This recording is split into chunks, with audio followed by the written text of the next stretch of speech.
Ahí se está grabando. Sí, acá en el chat recomiendan el libro Hierbas y plantas curativas de Jorge Fernández Chiti. Como siempre, les recuerdo eh, que nos silenciamos cuando no dialogamos y activamos el micrófono cuando quieran intervenir. Intervengan las veces que quieran, pero mientras no intervengan, porfa, nos silenciamos. Bueno, y no quedó grabado toda la charla esta previa sobre el compost, pero bueno, estuvo re interesante la data. Ya después vemos si la volvemos a mencionar en algún momento y grabamos esto. Bueno, buenas tardes y buen colapso. Encuentro 2, excitar, distraer, aniquilar. Este encuentro va a versar sobre la cuestión de la subjetividad en relación al colapso, ¿sí? Subjetividad eh, y neoliberalismo, ¿sí? La subjetividad que nos ha propuesto el neoliberalismo versus la subjetividad que nos convendría construir para este colapso, ¿sí? De esto vamos a ir hablando todo el encuentro. Esa es la idea central del encuentro. ¿Qué vimos el encuentro pasado? Hacemos un breve repaso. Vimos el concepto de acumulación originaria de Marx y vimos cómo el capitalismo se construye y se gesta de modo violento y con un recrudecimiento del patriarcado, con el colonialismo y con la destrucción de la naturaleza, ¿sí? Marx, en otro texto que no es el que vimos, ¿sí?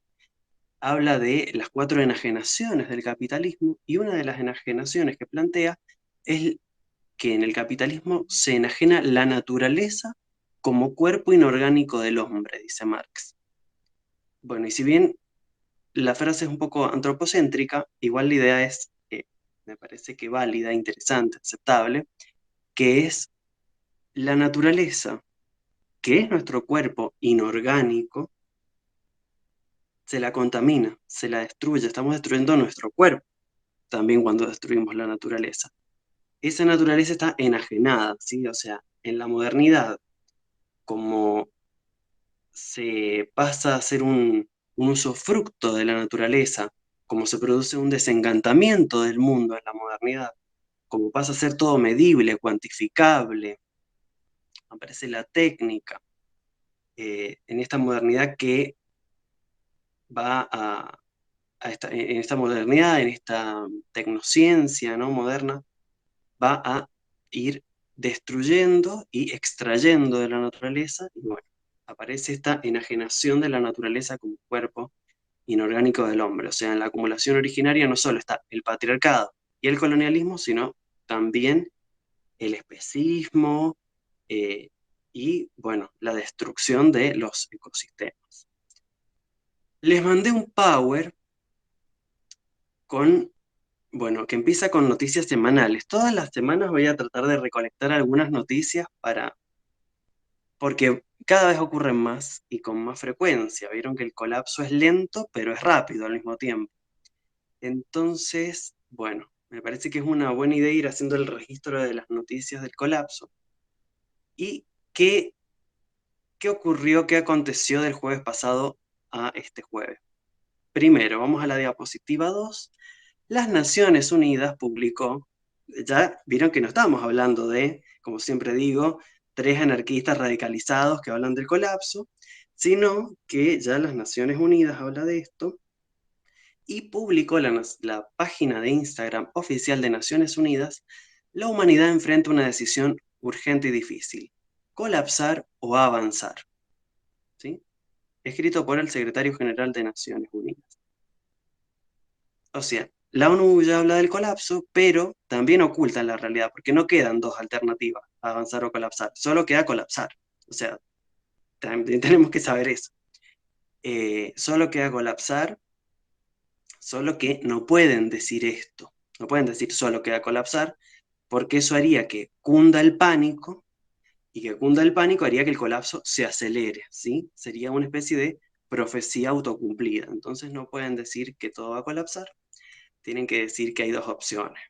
Que encima avanzar, o sea, más moderno, más parte del problema no puede ser la idea de avanzar. Eh, bien, y en la diapositiva 3, acá vemos una noticia que tiene que ver con Medio Oriente, que tiene que ver con, bueno, países que ya están colapsando. O sea, el colapso no se va a dar necesariamente en simultáneo en todos los puntos del planeta. Podemos pensar, bueno, primero que nuestro país tiene 40% de pobreza, así que ya hay personas que están en un colapso y en diferentes países el colapso puede ir llegando en diferentes momentos, ¿no? La noticia dice, no tenemos agua ni electricidad ni nada. Es del Líbano. Líbano se encuentra sumida en la oscuridad. La crisis política y económica ha puesto al país de Medio Oriente de rodillas. Una desesperante escasez de combustible ha llevado a muchos habitantes a enfrentar cortes de energía de 20 horas al día. O sea, hay imágenes que muestran enfermeros empujando las ambulancias, ¿sí? Los hospitales han tenido que reducir los servicios esenciales y quienes poseen automóviles hacen colas de varias horas para poder llenar sus tanques, igual que en un episodio de la serie del colapso, igual. Las gasolineras se han vuelto focos de tensión y violencia, igual que en la serie El Colapso. De hecho, el ejército ha sido desplegado para garantizar la paz. Y es que los precios de los alimentos básicos han aumentado rápidamente y los supermercados también han sido escenarios de peleas y rencillas entre los compradores. A la escasez de gasolina y electricidad se añade la falta de medicamentos. En julio, la asociación que representa a las empresas libanesas que importan medicinas advirtió sobre una escasez potencialmente desastrosa a medida que la ya frágil economía del país cae en picada. Se trata de una situación que amenaza con desestabilizar aún más al país, cuya capital, Beirut, sufrió en agosto del 2020 una explosión devastadora. Finalmente, luego de más de un año de la renuncia del anterior, Líbano tiene un nuevo primer ministro que tendrá la ardua tarea de reconstruir un país golpeado por una profunda crisis económica y humanitaria. ¿Sí? O sea, vemos los pasos de un colapso, es tal cual, o sea, es tal cual, así colapsan las sociedades, así comienza un colapso. Esto para mí va a ir pasando cada vez más, con cada vez más estados. La serie El Colapso lo mostró, tiene un capítulo al respecto, tiene un par de años esa serie. No necesariamente va a colapsar todo en simultáneo, ¿sí? Y ya hay lugares que están colapsados, como les decía recién, Palestina ya vive el colapso, Líbano ya vive el colapso, la pobreza estructural de nuestros países sudamericanos están colapsando, ¿sí? Sí, Miguel, te oigo. Yo tengo una noticia de un pequeño colapso local. Mm. Hace aproximadamente una semana o 10 días que corre un viento sonda muy persistente. El viento sonda es un viento que viene de Chile, húmedo, sube la cordillera, se seca para el lado de San Juan y después corren ráfagas hacia la zona de Mendoza. Los vientos que ha habido en los últimos días, en la última semana, han durado muchísimo tiempo, cosa que era una característica no habitual, digamos. Han durado 24 horas y han venido asociados con cortes de energía eléctrica, con caídas de las torres de comunicación. Bueno, obviamente, el teléfono no se puede cargar. Eh, y así ha pasado en los últimos días en Mendoza. O sea, los que viven aquí somos testigos de que eso está sucediendo aquí mismo. Totalmente, vos sabés que el otro día hablaba con el Tadeo, porque viste que, bueno, el aumento de la temperatura trae muchos efectos, no solo el que sube la temperatura, sube el nivel del mar, los huracanes se hacen más fuertes, y no sé si eso tiene que ver con que si el sonda, habría que investigarlo, desconozco, pero me parece que es una hipótesis, porque es verdad que han sido una locura los sondas que ha habido. Imagínense que a mí me apagó la estufa el viento sonda, es una estufa que tiene, ¿no? Tiro balanceado y me apagó la estufa el sonda. Bueno, me tiró unas plantas enormes afuera, sí, totalmente, Miguel. Hay que ver qué onda eso, ese sonda tan potente. Bien, otra noticia que les traje en la Diapo 4 después de estas elecciones que pasaron, que más madera, todavía estamos con los efectos de estas PASO, ¿no? Milei obtuvo 13% de los votos y se ubicó como tercera fuerza en las PASO, y Milei dice sobre el calentamiento global, es otra de las mentiras del socialismo. Bueno, qué decirles, ¿no? También Milei le dice a la reta, o sea, a la derecha, le dice, zurdo de mierda, te puedo aplastar aún en silla de ruedas, le dijo. Para él todo es zurdo, incluso la derecha. Bueno, eh, así como estos eventos, o sea, las crisis de representación política son parte del colapso, ¿sí? Van a haber más eventos como estos,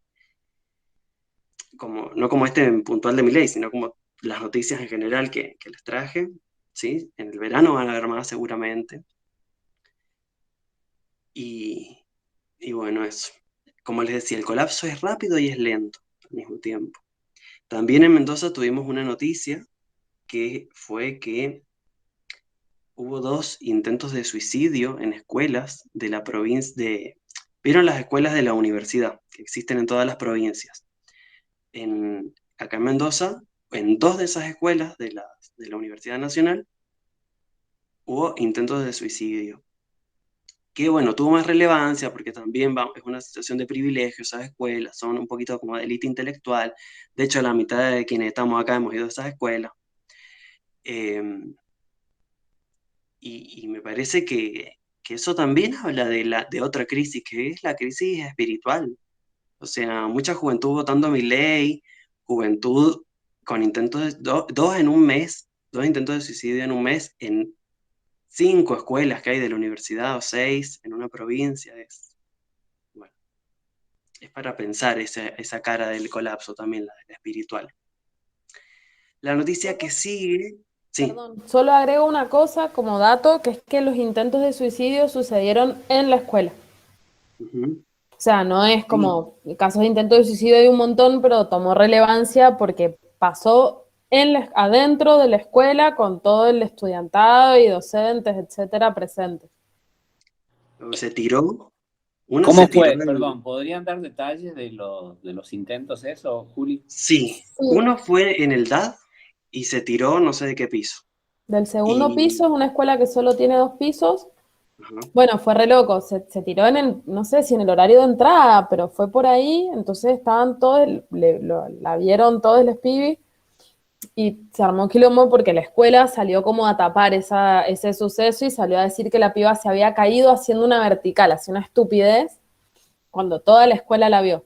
Y en el magisterio una piba que parece que se quiso tirar y hay varias ujú, versiones, pero parece que la convencieron los docentes de que no se tire, pero también fue como una situación muy tensa porque sucedió en la escuela. claro, ambos episodios en las escuelas, sí. Bueno, y vamos rápido a la otra noticia que puse. Alberto Fernández presentará el proyecto de ley de hidrocarburos. Alberto Fernández, alias el Ocupa, a partir de ahora, para mí, yo ahora le digo el Ocupa. Vieron que se filtró ese audio de Lavallejo diciéndole, gente es un Ocupa en el sillón de Rivadavia. Me encanta.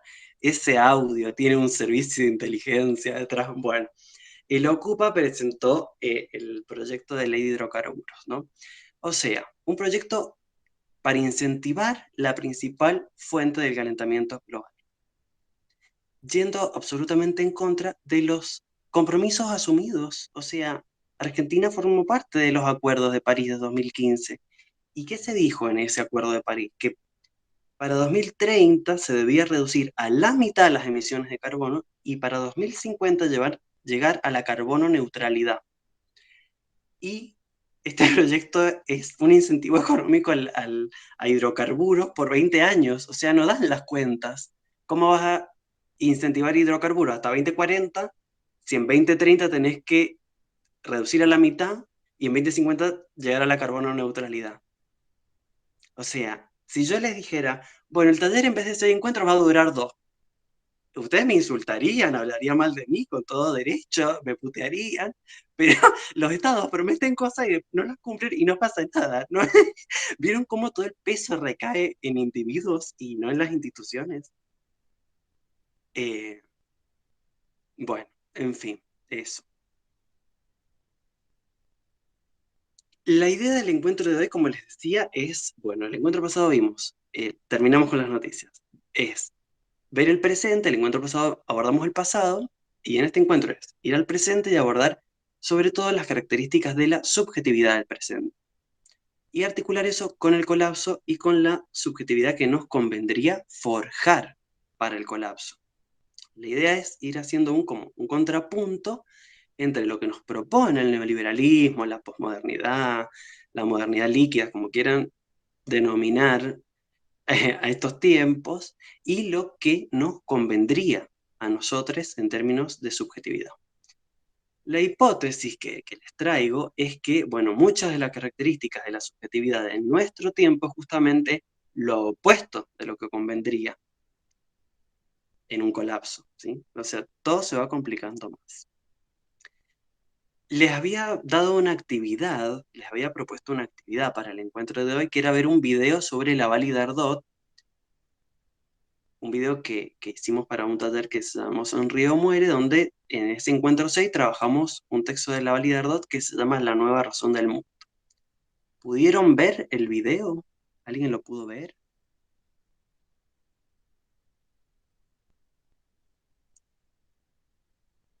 ¿Alguien quiere comentar algo de ese video, si lo vio? ¿Alguien La... podría hacer te lo resumo así nomás? Sí, sí, Tadeo, sí. Yo no lo vi.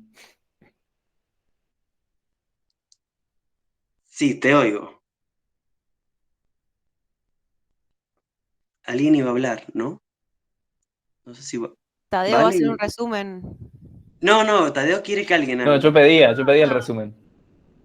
Eh, bueno, toca varios tópicos del video en relación a, bueno, estos mandatos de productividad, ¿no? Ligados a el, la noción del yo empresario, digamos, como que el pasaje de algo que en un primer momento, digamos, el capitalismo tuvo más que ver a lo mejor con el sujeto al interior de una fábrica, en donde básicamente el obrero sabía que ahí adentro la estaba pasando mal y que tal vez lo único que lo podía hacer sentir mejor eran las actividades que se pueden considerar como animales, ¿no? Como, bueno, comer, tener sexo, dormir, a esta otra lógica, digamos, más neoliberal, en donde se supone que, bueno, tenés que ser un emprendedor, te tiene que gustar hacer lo que es tu trabajo, tenés que ser hiper productivo, tenés que, además, bueno, hay toda una crítica a la cuestión, ¿no? De el positivismo, pero el positivismo en un sentido de la demanda de una felicidad que, bueno, es de cartón. Bueno, a lo que implica, ¿no? También esta pérdida, me parece, de temporalidad en relación al tiempo de trabajo, al tiempo de ocio, es decir, que también hay una gestión determinada de los tiempos del ocio que hace perder la creatividad. Y bueno, hay como un mix de un montón de cosas que se desprenden un poco de estas ideas, pero bueno, también se trabaja la noción de dispositivo, bueno, cómo la subjetividad, digamos, queda fijada, ¿no? A determinadas conductas bueno, que tienden a vendernos una idea de vida que en realidad es un sacrificio en cierto punto, pero bueno, un poco, no sé, un montón de cosas, pero lo que recuerdo Perfecto. así brevemente. Sí, todo excelente ese resumen. Gracias, Vale. Muchas gracias. Sí, un excelente resumen de ese video. Me parece a mí como muy importante que realicemos este tipo de actividades de extra, este taller, digamos, fuera de este momento, por varios motivos. Primero, como para partir de un suelo en común, ¿no? En los encuentros, como para poder dialogar y establecer relaciones durante el encuentro y que no sea todo expositivo, ¿no? Y entonces también para poder construir entre todos y abandonar también como a veces el lugar de consumidores, ¿no? Que es parte del problema de, de cómo nos posiciona este sistema, que es como ser eh, consumidores de. Entonces, por eso me gusta que como tengamos actividades para hacer durante las semanas. ese fue un excelente resumen de ese video, y ahora la idea es también pensar qué relaciones hay entre esa subjetividad y el tema que nos convoca, el tema del colapso. Les tiro algunas ideas que pensé yo y luego les oigo si ustedes pensaron otras. Como decía, Vale, en el proceso de acumulación originaria, lo que vimos en el encuentro pasado y posterior al encuentro, a la acumulación originaria, se empuja a esa población a la fábrica y se le obliga a entrar con leyes sanguinarias, y no es que entran felices a la fábrica. Hoy ya se operó a nivel del deseo para que el trabajo sea deseable, para ser tu propio jefe, para ser empresario de sí, ¿sí? O sea, todas formas de zombificación, ¿no? Vieron que hay un libro de Vandana Shiva que se llama algo así como el 1% versus el 99%, algo así. Y obvio que el problema es el 1%. El otro problema es que no somos el 99%, que de ese 99% hay un montón enajenades. Ese es un gran problema. No somos el 99%, lamentablemente. Si fuésemos el 99%, todo sería más fácil. Pero bueno, se hizo esa operación a nivel del deseo. Otro punto para pensar el tema del colapso es que este neoliberalismo, estos discursos, llevan a la hiperindividualización de las responsabilidades. O sea, todas las responsabilidades son a nivel individual. Entonces empezamos a hablar del colapso y ya pensamos todos los cambios que tenemos que hacer como individuos, ¿no? Cuando también, no digo que no hay que hacer cambios individuales, pero también hay muchos cambios institucionales que se deben demandar, ¿sí? Porque si no caemos en la hiperindividualización de la responsabilidad por el cambio climático, que esa es una gran propaganda que hacen los gobiernos, ¿no? La bolsita, ¿no? Como consumí menos, bañate en 3 segundos, cuando en realidad eso es necesario, pero no es suficiente, no alcanza, ¿no?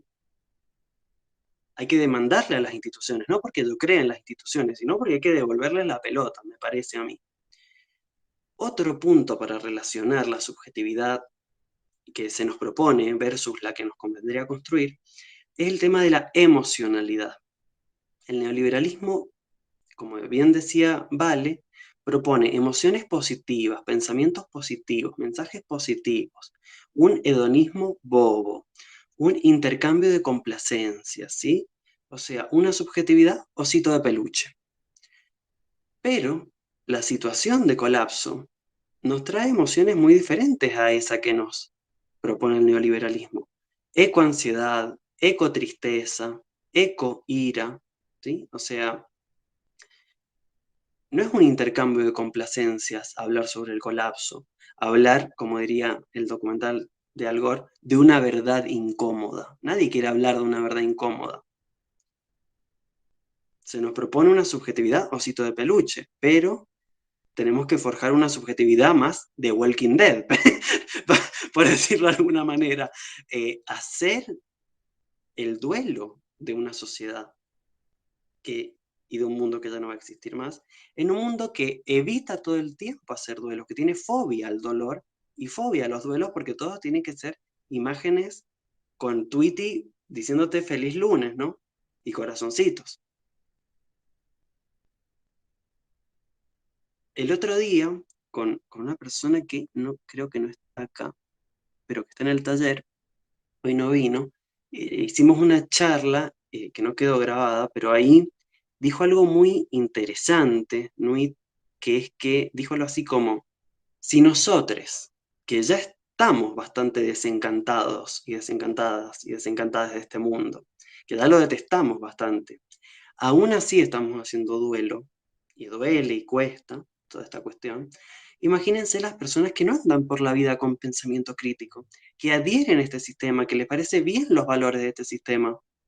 ¿Cómo va a ser ese duelo? ¿Va a haber alguna vez un duelo en esa subjetividad?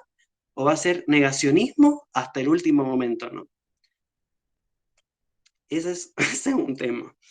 Me pareció muy atinado de su parte ese comentario. Así que le mandamos un besito a Nuit. Yo hago como el programa de Mirta Legrand, voy mandando besitos. Bueno, otra característica, que esto ya no es del neoliberalismo, sino que es de la modernidad, es más amplio, ¿no? tiene que ver con un valor de la modernidad y con una idea de la modernidad, es el mito del progreso. O sea, el paradigma de la modernidad es el progreso. Es el paradigma de la época, el progreso. Y también a nivel individual podríamos decir que tenemos como un esquema cognitivo del progreso. Los esquemas cognitivos, como bien vimos en el taller de psicología, hacen que minimicemos ciertos datos y que maximicemos otros datos. Entonces, si tenemos un paradigma de progreso, todo lo que sea cambio climático, el pico del petróleo, los desastres medioambientales, bueno, son detalles, pero estamos progresando, ¿sí? Es el mal desarrollo, la idea de, bueno, pero nos vamos desarrollando, o sea, estamos subiendo a la montaña, a veces hay caídas, pero nos levantamos y seguimos subiendo. Esa es la mentalidad del progreso, y eso no es lo que está pasando. Estamos colapsando. Por eso también les traigo las noticias, como para ir desarmando ese esquema que está muy arraigado. Las noticias sobre el colapso son minimizadas, porque son leídas desde los lentes del progreso. Y el paradigma del cual leemos las cosas se concentra mucho más en aquellos datos que son acordes al paradigma. Y aquello que no es acorde al paradigma lo minimiza, lo rechaza, lo excluye. Eso es re importante, al menos para mí, tenerlo en cuenta. Pero bueno, volvamos al neoliberalismo. El neoliberalismo también propone como valor la eficacia, la eficiencia, la efectividad. Y hay un tema muy importante con la cuestión de la eficacia, porque la eficacia, que es el valor supremo del neoliberalismo, me animaría a decir, disminuye la resiliencia de los sistemas. ¿Qué quiero decir con esto? Por ejemplo, en relación al petróleo, aumentar la eficacia de una empresa petrolera implica, por ejemplo, disminuir los costos de almacenamiento. Si tenés mucho petróleo guardado, tenés que pagar por esos lugares donde se almacena. Eso hace que el petróleo salga más caro, eso disminuye la eficacia del sistema productivo. Entonces, ¿qué hacen las empresas? Tienden a disminuir los costos de almacenamiento. Por ende, si llegan a haber problemas, si llegan a aparecer disrupciones en el sistema, hay mucho más riesgo de escasez. Porque el almacenamiento busca ser disminuido porque genera costos. ¿Ven cómo la eficacia es un valor del neoliberalismo que disminuye la resiliencia de los sistemas? Bien. ¿Qué otra característica tiene la subjetividad del neoliberalismo? El hiperconsumismo, la necesidad de estímulos constantes, capitalizarse constantemente. La subjetividad moderna, propiamente dicha, ¿sí? La subjetividad del individuo que entra a la fábrica, como vimos en el encuentro pasado, ¿no? Los empujaban a la fábrica. Esa subjetividad que se busca forjar era ahorrativa, moderada, puntual, trabajadora, frugal, diferente a esta subjetividad neoliberal del hiperconsumismo, de la necesidad de estímulos constantes, del capitalizarse constantemente. Y estos niveles de confort y de consumismo y de capitalización constante a los que se aspira en este sistema son los que no son sostenibles. Por eso ahí en la diapositiva 6 y 7, la obsolescencia, dice Lacan, totalmente. Totalmente. Si ven la diapo 6 y 7, van a ver las tendencias del sistema Tierra en la 6 y las tendencias socioeconómicas. Miren cómo todo, hay una lineecita vertical, una línea de puntos, eso es 1950, se ve chiquito el gráfico. Miren cómo todo aumenta exponencialmente después de 1950. Eso se llama la gran aceleración. Todos los procesos se empeoran, se aceleran exponencialmente a partir de 1950. Ese carácter exponencial no es sustentable de ninguna manera. Y en las 7, las tendencias socioeconómicas, la población, miren cómo aumenta, la inversión extranjera, el PBI, el uso de energía primaria, el consumo de fertilizantes, la población urbana. no es sustentable. Miren lo que son esos gráficos. Son un desquicio. ¿Los ven? Hace poco, en este taller de psicología que les cuento que hicimos, también vimos psicología existencial. Y allí abordamos la logoterapia de Víctor Frank. Y en relación a ese texto, me acuerdo que dijimos que el consumismo también es una forma de anestesiar lo que ocurrió durante la llamada Segunda Guerra Mundial. O sea, miren el gráfico, donde todo el consumismo es después de 1950, todo el incremento exponencial, o sea, después de la Segunda Guerra Mundial. Y con esto no quiero caer en una psicologización de los fenómenos sociales, pero sí mostrar solo la arista psicológica de la cuestión. El encuentro pasado hablamos del devenir carpincho, y para este momento entonces deberíamos hablar del devenir cactus también. Que si alguien muy delesiano está acá me podría decir, pero el cactus es un árbol y el devenir es rizomático. Bueno, pero es una metáfora el devenir cactus. Para mí el devenir cactus es un concepto que me inventé yo, charlando con mi amigo Manu, que le mandamos un besito, que estudia agronomía, y hablamos de estos temas, y él me contaba que ustedes saben que Mendoza es un desierto, ¿sí? Y los cactus y las plantas nativas de estas zonas desérticas tienden a reproducirse de manera muy lenta, dan una flor, no gastan recursos en reproducirse ni dilapidan recursos. Crecen de manera muy lenta porque saben que el ambiente es hostil. Entonces tenemos que aprender del cactus y devenir cactus, además de devenir carpincho. Me preguntan, ¿de dónde son los gráficos? Sí, son del libro Colapsología de Cervini. Cervini y otro autor más, que siempre mencionamos a Pablo Cervini y nos olvidamos del otro. El libro está en el Drive, ¿sí? El libro de colapsología, yo todo lo que he encontrado en PDF se los he puesto en el Drive. Bien, avancemos entonces. El neoliberalismo también propone la figura del emprendedor, la idea de liderazgo, la competencia. Y el emprendedor, como les decía, busca capitalizarse constantemente, incrementar su capital en un mundo finito, ¿sí? Y se propone en el neoliberalismo la competencia en lugar de la cooperación. Cuando en el colapso no necesitamos líderes y emprendedores, necesitamos asamblea popular, apoyo mutuo, no líderes. Vieron que le encanta la figura del líder al neoliberalismo. La asamblea no es un dispositivo perfecto, pero es un dispositivo lo suficientemente bueno, a mi parecer. Y en relación al tema de la competencia, les traje unos fragmentos sobre el apoyo mutuo para contrarrestar esta tendencia neoliberal de la competencia. Hay un libro de Kropotkin que se llama El apoyo mutuo, un factor de la evolución. ¿Alguien lo ha leído? Para mí es un libro re importante en estos momentos de colapso. Les recomiendo mucho esa lectura. Les traje algunos fragmentos, como les decía, y bueno, les cuento un poco, antes de leerlos, les cuento un poco de este libro. Kropotkin comienza relatando una investigación en Siberia, si mal no recuerdo, lo leí hace mucho el libro, mostrando la hostilidad del ambiente de Siberia, mostrando que allí hay escasez de población, no exceso.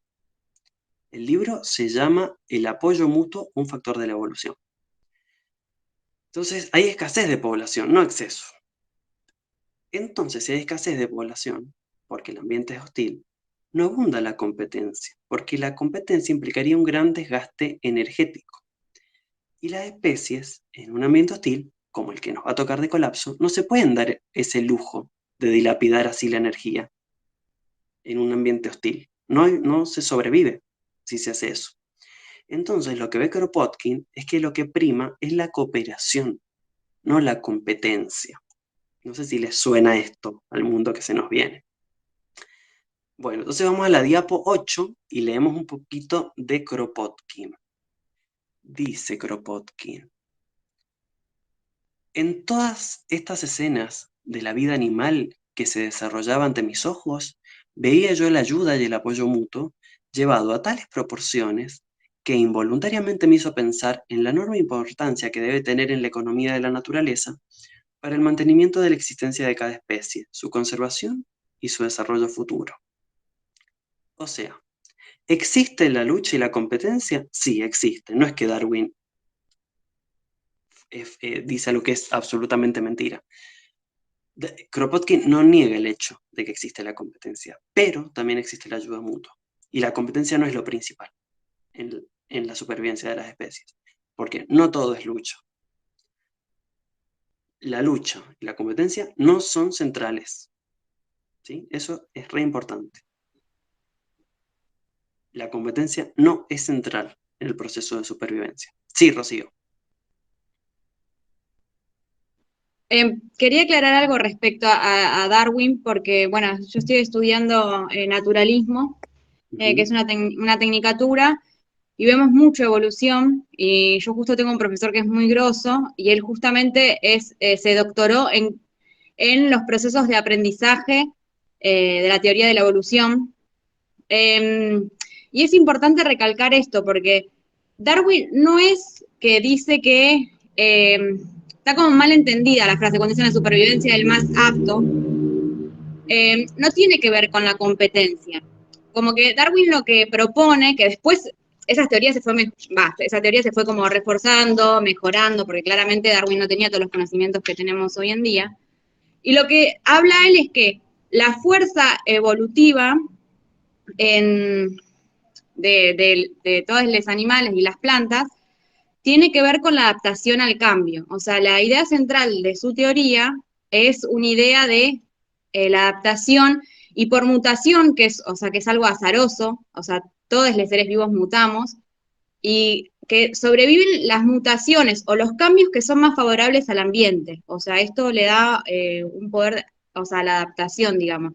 Él no propone que las especies se la pasan peleando con competencia y que gracias a su competencia se favorece la supervivencia, sino que los cambios que se producen que son mutaciones y luego se van proponiendo otros, son azarosos. O sea, no es que alguien pueda hacer algo para tener un cambio y que eso lo favorezca y luchando No, con son ese azarosos cambio. porque es un cambio a nivel del ADN.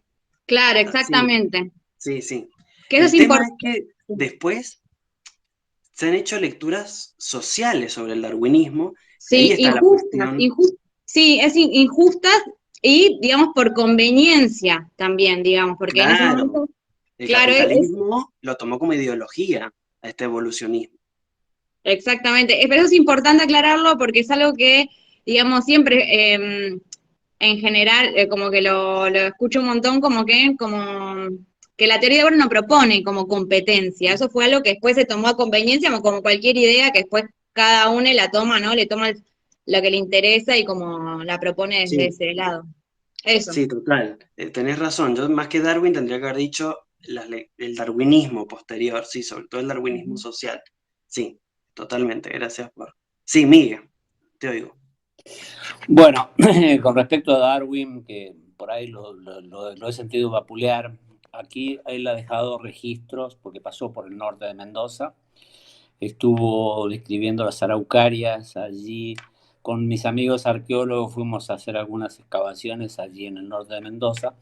Y oh casualidad, el monumento a Darwin, que es donde están frente a las araucarias, que casualmente no son del Pacífico, esos árboles, sino que han sido previos al movimiento de la cordillera de los Andes y pertenecen a la flora del Atlántico. Lo que llama la atención es quién destruyó el monumento a Darwin en la cordillera o acá en nuestra montaña. ¿Quién lo hizo? Fue el Opus Dei. Y el Opus Dei Ah, estaba un poco en desacuerdo con la corriente creacionista o evolucionista. yo anduve buscando a Darwin también por las Galápagos y allí se puede ver el proceso evolutivo a través de los pinzones. En cada una de las islas había una variedad de ese pajarito que en España le quemaban los ojos porque cuando le quemaban los ojos podía cantar. De Ay, allí qué vienen tanto. los hermanos Pinzón, digamos, de la canción aquella de nuestro Colón. A mí como me gusta aplicarlo a lo local, así como recién hablaba del viento sonda, me gustaría contarles que en nuestro medio, el que está sufriendo un proceso evolutivo, o sufriendo o modificándose, es ese pajarito que anda por los jardines nuestros a cada día, y es el gorrión. ¿Mm? El gorrión y la gorriona, digamos, ¿no? Ese pajarito que ha evolucionado y ha sufrido mutaciones, no ha sufrido, tal vez no sé por qué usé la palabra sufrido, porque cuando hablamos de mutación decimos ha sufrido una mutación. No me gusta ese adjetivo previo. Entonces, eh, eh, esos gorriones han ido disminuyendo la envergadura de sus alas, tratando de hacer vuelos cortos, y porque están siempre siendo víctimas de ese trofeo que los gatos llevan a sus propietarios. Eso, entonces Darwin no era tan malo. Y aparte se Bueno, demoró pero 20 esperen que años. todavía no les he contado esta otra teoría, pero Bueno, ¿cuánta Darwin era bueno resistencia? y aparte se pasó 20 años antes de publicar el libro, digamos, porque tenía miedo Pero, que le rompieran el culo en Europa. pero yo quiero que veamos Kropotkin, caramba, pero por favor, pero ¿qué está pasando acá? Me Yo voy encontré a con el leer club algo de de fans. Kropotkin. Dale, vale, te oigo. Acá justo encontré La moral anarquista, que es otro libro de Kropotkin, y justamente dice, a pesar de las vulgarizaciones de Darwin, ignorando en él todo lo que no sacó de Malthus, dice, el sentimiento de solidaridad es el rasgo predominante de la existencia de todos los animales que viven en sociedad. El águila devora al gorrión, el lobo a las marmotas. Pero las águilas y los lobos se ayudan entre sí para cazar, y los gorriones y las marmotas se prestan solidaridad también contra los animales de presa, pues solo los torpes caen. Bueno, básicamente lo que él plantea acá, se puede cuestionar un montón la idea de moral que propone que también existiría dentro de la sociedad animal y todo, pero como un principio de solidaridad igualitaria. Es como que es muy interesante porque me parece que una de las cosas más importantes, digamos, que podemos replantearnos en este espacio es justamente poner en tensión y cuestionarnos cuál es la relación que vamos a establecer entre la naturaleza, ¿no?, y el ser humano. Digo, porque yo justo pensando en un profesor de antropología filosófica, digo, a veces, y me parece que también para quienes venimos del psicoanálisis, hay una cuestión política que se pasa por alto, que es que se tiende a decir, bueno, sí, pero a partir, ¿no?, de la incidencia del significante, es como que nada en el hombre es natural. Y bueno, hay que pensar, me parece, un poco más en términos de caja de herramientas. Digo, me parece que yo no podría negar que el ser humano también es la naturaleza, porque me parece que también, digamos, esta negación es la que llevó a donde estamos. Entonces, hay algunas cuestiones que más allá de que a uno le interese la teoría del psicoanálisis, a mí me apasiona y todo, pero en cuanto a la incidencia política de algunas teorías, y yo prefiero pensar que soy parte de la naturaleza, digo, para dejar de destruirla. Pero Totalmente. bueno, eso. Mira, no sé si conoces a Maritza Montero, pero si no, yo digo, bueno, para mí hay que ir por ahí en este colapso. A ver, Anto, si vas a defender a Darwin, no. No, mentira, te oigo, Anto, y después Caro. Bueno, voy a hablar yo, Diego. Bien. Diego.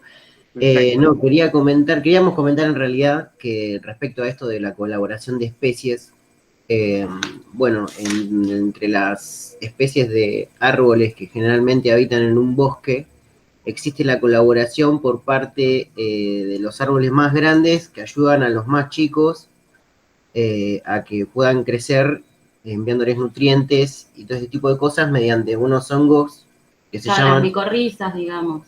Las micorrizas, que nada, de hecho se descubrió no hace mucho tiempo, pero nada, como que también siempre la lógica fue de que antes de ese descubrimiento se decía que los árboles competían entre sí y que los más grandes le quitaban el sol a los más chicos y nada, como que esta teoría rompe con toda esa lógica de que nada, los árboles se colaboran todo el tiempo entre sí en los bosques mediante las micorrizas y nada.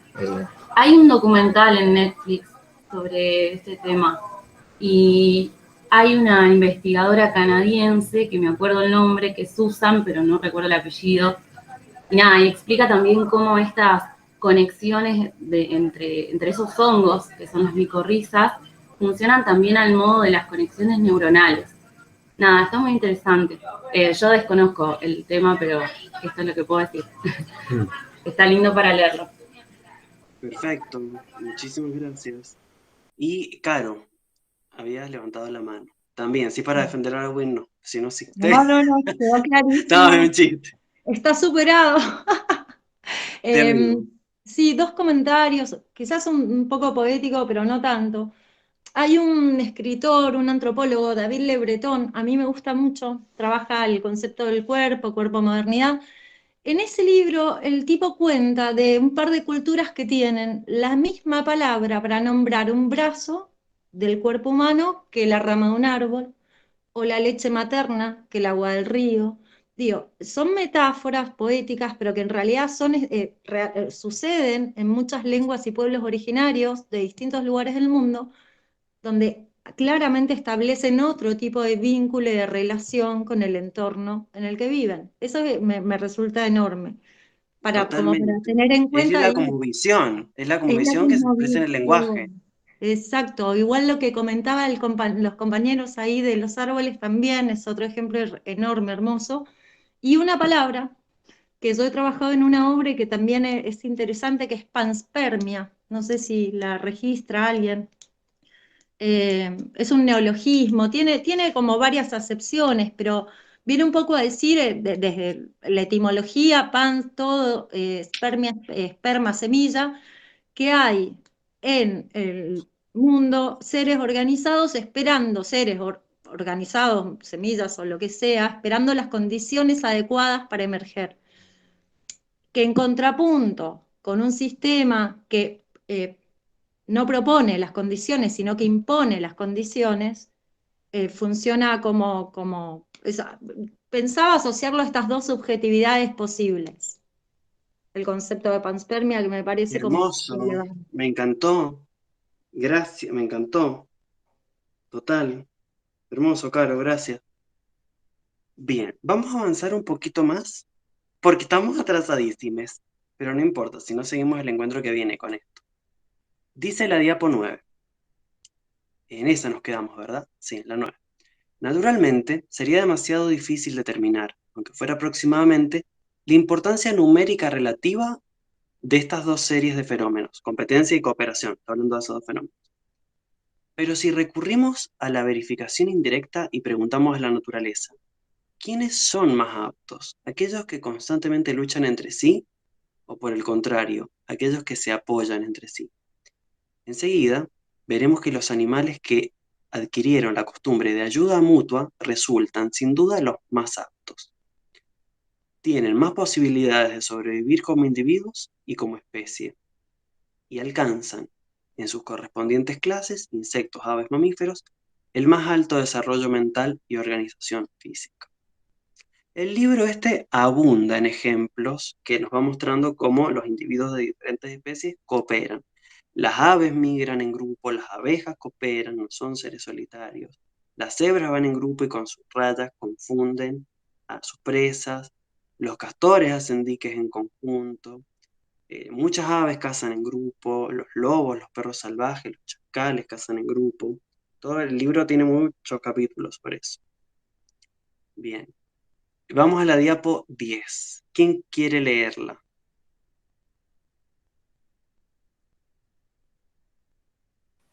Yo leo. Bueno, gracias. En realidad, las hormigas prosperan, a pesar de que no poseen ninguno de los rasgos defensivos, sin los cuales no puede pasarse a animal alguno que lleve vida solitaria. Su color les hace muy visibles para sus enemigos, y en los bosques y en los prados, los grandes hormigueros de muchas especies llaman la atención enseguida. La hormiga no tiene caparazón duro. Su aguijón, por más que resulte peligroso cuando centenares se hunden en el cuerpo de un animal, no tiene gran valor para la defensa individual. Al mismo tiempo, las larvas y los huevos de las hormigas constituyen un manjar para muchos de los habitantes de los bosques. No obstante, las mal defendidas hormigas no sufren gran exterminio por parte de las aves ni aún de los osos hormigueros, e infunden terror en insectos que son bastante más fuertes que ellas mismas. Cuando Forel vació un saco de hormigas en un prado, vio que los grillos se dispersaban abandonando sus nidos al pillaje de las hormigas. Las arañas y los escarabajos abandonaban sus presas por miedo a encontrarse en situación de víctimas. Las hormigas se apoderan hasta de los nidos de avispas, después de una batalla durante la cual muchas perecieron en bien de la comunidad. Aún los más veloces insectos no alcanzaron a salvarse. Bien, gracias. O sea, la hormiga, que tiene un color vistoso, que tiene las larvas, los huevos, que son un manjar, que tienen todas las de perder, sobreviven porque están organizadas, porque se apoyan mutuamente. Bien, en la 11 dice, el hecho de que la vida social sirva de arma poderosísima en la lucha por la existencia, tomando este término en el sentido amplio de la palabra, es confirmado, como hemos visto en las páginas precedentes, por ejemplos bastante diversos. Y de tales ejemplos, si fuera necesario, se podría citar un número incomparablemente mayor. La vida en sociedad, como hemos visto, da a los insectos más débiles, a las aves más débiles, a los mamíferos más débiles, y somos mamíferos débiles, no tenemos una herramienta heredada, no tenemos garra, no tenemos caparazón, no tenemos nada. Venimos en estado de indefensión, prematurez y desamparo, como dice Freud. Y a los mamíferos débiles la posibilidad de defenderse de los ataques de las aves y animales carnívoros más temibles, o prevenirse de ellos. Ella, o sea, la vida en sociedad, les asegura la longevidad, da a las especies la posibilidad de criar una descendencia con el mínimo de desgaste innecesario de energías y de sostener su número, aún en caso de natalidad muy baja. Permite a los animales gregarios realizar sus migraciones y encontrar nuevos lugares de residencia.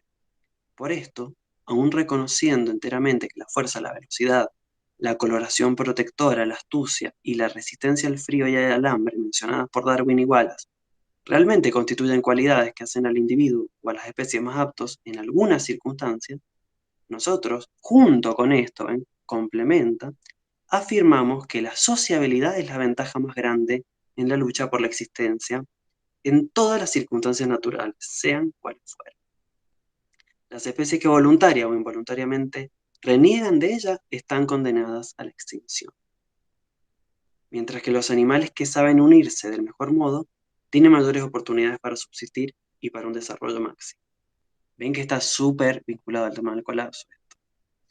Es decir, la selección natural evita la competencia. Sobreviven quienes cooperan. Spinoza diría, la comunidad aumenta nuestras potencias. En otra parte del texto, Kropotkin tira una frase tremenda que se la puede leer a la luz del presente y del colapso, que dice algo así como, los problemas climáticos causan más estrago que la competencia. La rivalidad es, de tal modo, un factor completamente insignificante en comparación con el tiempo climático. Digo, bueno, esto para leerlo con nuestro presente es tremendo. Y pensaba en una publicidad que me aparece siempre en el celular, que es la propaganda de un banco que dice algo así, no le pidas dinero a tu familia, ¿sí? Aparece como un hombre siendo llamado por teléfono, bueno, me lo devolvés después al dinero, bueno, y después cortó, me habló desde la tablet, se compró una tablet del señor, como el familiar, ¿no? Recriminando. Dice, no le pidas dinero a tu familia, pedir al banco, ¿no? Ahí está la cuestión de, mediante la publicidad incentivar a romper lazos. Más allá de lo que podemos pensar de la institución familia, que no es para nada idealizable, pero bueno, el banco me parece que menos todavía, entonces me parece que esa propaganda que me estuvo apareciendo mucho en el celular, digo, claro, acá está la cuestión. Pero el libro este de Kropotkin no habla exclusivamente de lo que ocurre en el mundo de los animales no humanos, sino que habla muchísimo, tiene varios capítulos también sobre los animales humanos. Habla de nuestras relaciones de apoyo mutuo. Tiene una cosa media terrible el libro, vamos a decirlo, que es que se basa en la antropología evolucionista, entonces habla de esa... Cuando ustedes vean un libro que habla de salvajes, bárbaros y civilizados, bueno, es antropología evolucionista, eurocéntrica. Pasa con libros de Engels, por ejemplo, el origen de la propiedad, la familia y el Estado, también hablan en esos términos, con los términos de Morgan y Taylor. Bueno, pero a ver, creo que esta ya es la última de este texto, pero que quería traer ese texto porque nunca se lee. Porque es un libro largo y es un embole, entonces nadie lo aborda este texto. Entonces dije, bueno, lo vamos a traer. ¿Quién quiere leer la de Apo 12? Y la 13. Y ahí terminamos con este texto. Sí, Leo. Cami. Dale, gracias. Dale.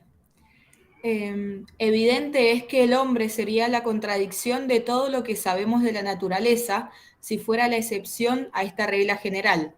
Si un ser tan indefenso como el hombre en la aurora de su existencia hubiera hallado protección y un camino de progreso, no en la ayuda mutua como en los otros animales, sino en la lucha irrazonada por ventajas personales, sin prestar atención a los intereses de todas las especies.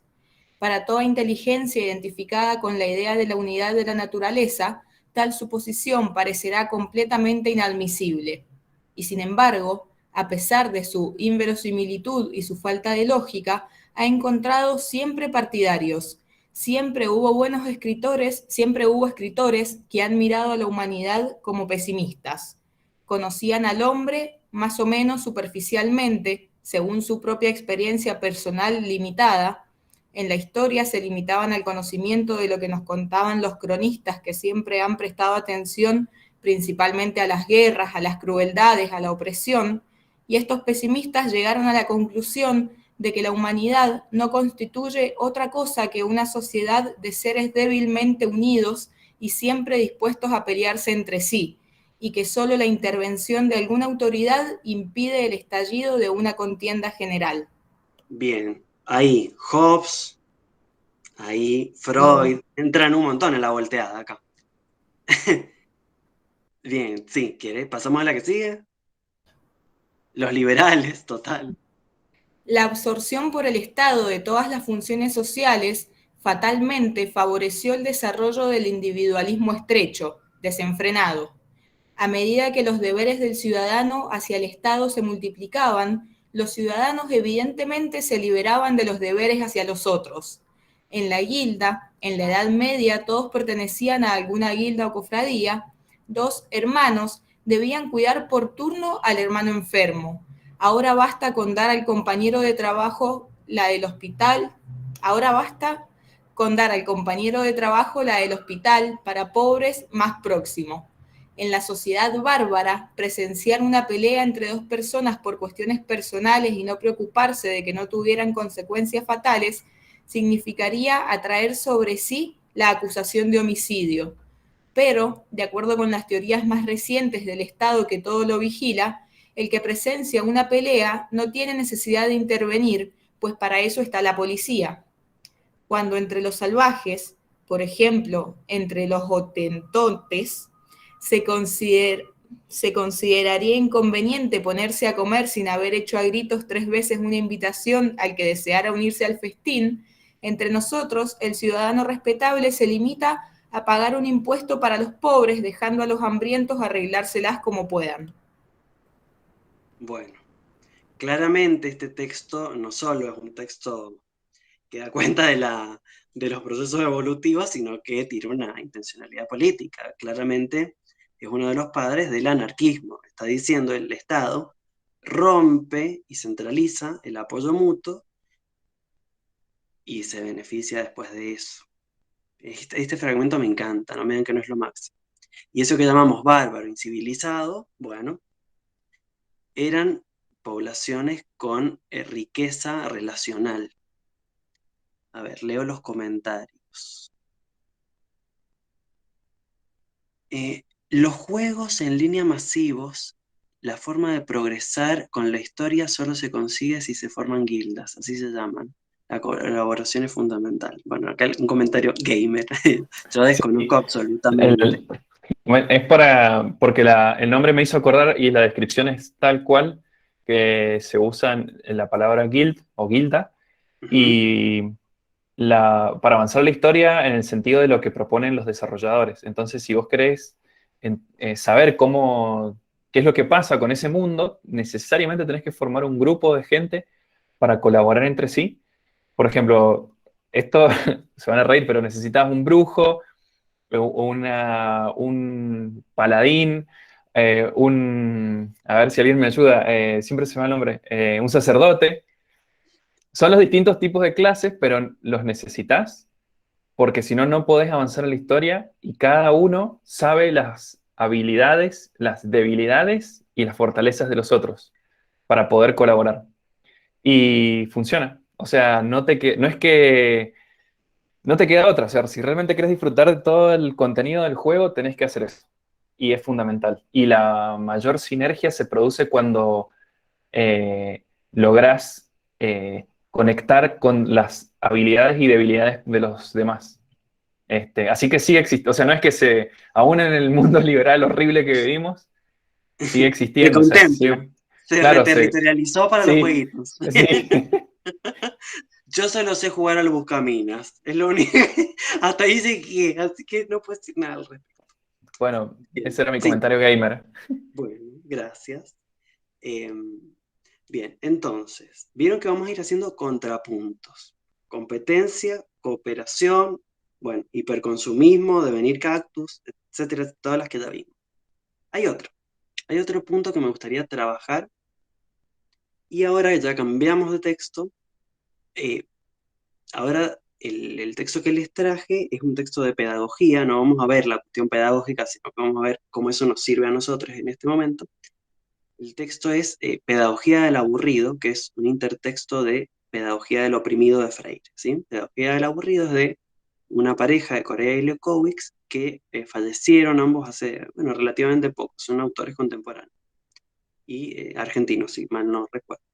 Porque vieron que les dije que trato para todos los encuentros traer no solo varones europeos, pues si no, el primer encuentro vengo y hablo de colonialismo, de eurocentrismo y de patriarcado, y después si traigo todos autores europeos, como bueno, te quedaste en la teoría, querido. Así que traigo autores locales. Entonces, como les decía, este texto habla de pedagogía, pero no nos vamos a centrar en eso, sino que para hablar de pedagogía, el texto habla de qué tipo de subjetividad está bien en la escuela, qué subjetividad llega a la escuela. Y eso es lo que me importa compartirles. Da una definición el libro de subjetividad que es un modo de relacionarse con el mundo y con el tiempo. Me gustó esa definición de subjetividad. Un modo de relacionarse con el mundo y con el tiempo. Y menciona dos subjetividades. Una que es propia de esta modernidad del capitalismo industrial y otra que es propia del presente, ¿sí? Una es la subjetividad pedagógica y la otra es la subjetividad mediática, ¿sí? Que la mediática sería la actual, ¿verdad? Que se ve en la escuela, pero que se ve más allá de la escuela. O sea, cuando hablamos de este capitalismo industrial, siglo XVIII, posterior al proceso de acumulación originaria, hablamos de sociedades disciplinarias, siguiendo a Foucault. Hablamos de procesos de normalización, de disciplina, ¿sí? De examen. Hablamos del surgimiento de los estados y de estados fuertes. Hablamos de una subjetividad disciplinada, institucional, pedagógica, que se acopla adecuadamente a la escuela, que respete esa autoridad, ¿sí? Hablamos de los fenómenos de encadenamiento institucional que tienen que ver con que las marcas subjetivas en la escuela, en la fábrica, en la familia, son las mismas, ¿sí? En la escuela se obedece al profesor, en la fábrica al patrón, en la casa a los padres.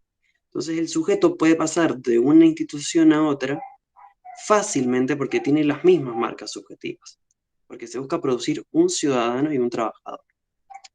Y esta subjetividad es una subjetividad en la que predomina la memoria y la conciencia, ¿sí? sí, el diagnóstico y el examen va a estar en la escuela, sí, en todos lados, en el hospital, tal cual. El examen médico, sí. Bien, y les decía, esta subjetividad es una subjetividad donde predomina la memoria y la conciencia, por sobre la atención y la percepción.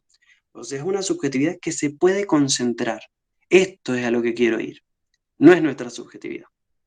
Porque en la actualidad, en lo que, digamos, si una era sociedad disciplinaria, esta es sociedad de control, diría Deleuze, en Postdata de las sociedades de control, son sociedades donde, bueno, están los espacios de encierro a cielo abierto, diría Deleuze, las cámaras de seguridad, la virtualidad, las contraseñas, la hiperestimulación digital. Es un mundo de un mercado fuerte y de un Estado débil. Se habla de el agotamiento del Estado-nación. Y entonces la subjetividad, dicen Corey y Leukovic, es una subjetividad mediática, una subjetividad hiperconectada, una subjetividad aburrida.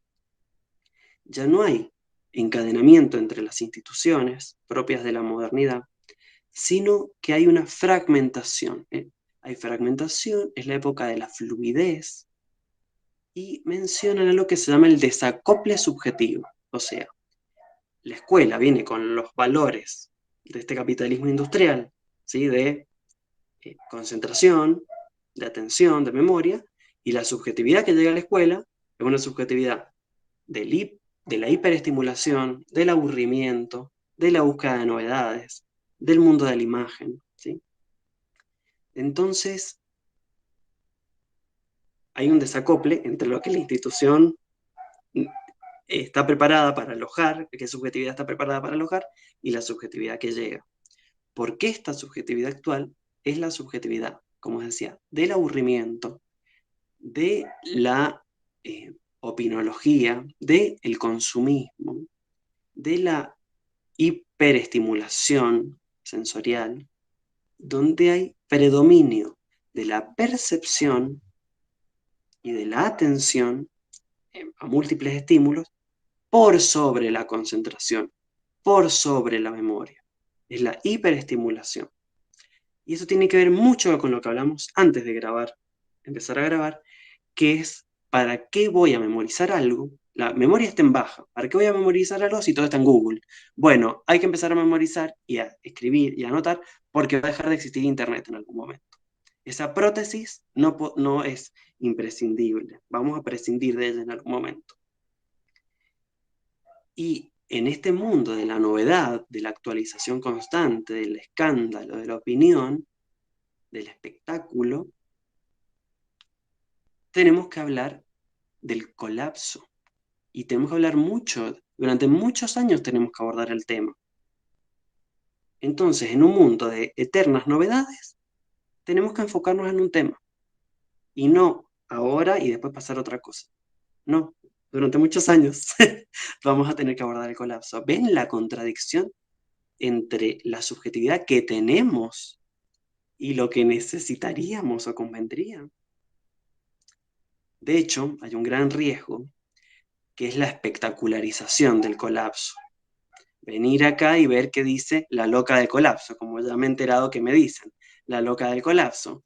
Entonces, tenemos que tener cuidado de no espectacularizar también el tema. Y convendría también desacelerar, porque la hiperestimulación es eso, un estímulo detrás de otro, una novedad, el carpincho, Chano, no sé qué, elegante, lo que le dijo Juanita Viale, ¿no? Como novedades tras novedades. Y no podemos quedarnos saltando de novedad en novedad, porque tenemos que focalizar y desacelerar y concentrarnos en el colapso. Vieron que cuesta todo, cuesta leer en este tiempo, porque el WhatsApp, porque el celular, obvio, un aparatito con 1000 imágenes divinas, con el TikTok que te estimula, que te entretiene, obvio que es más interesante que un libro en blanco y negro. Pero el libro en blanco y negro sobrevive a un mundo sin luz.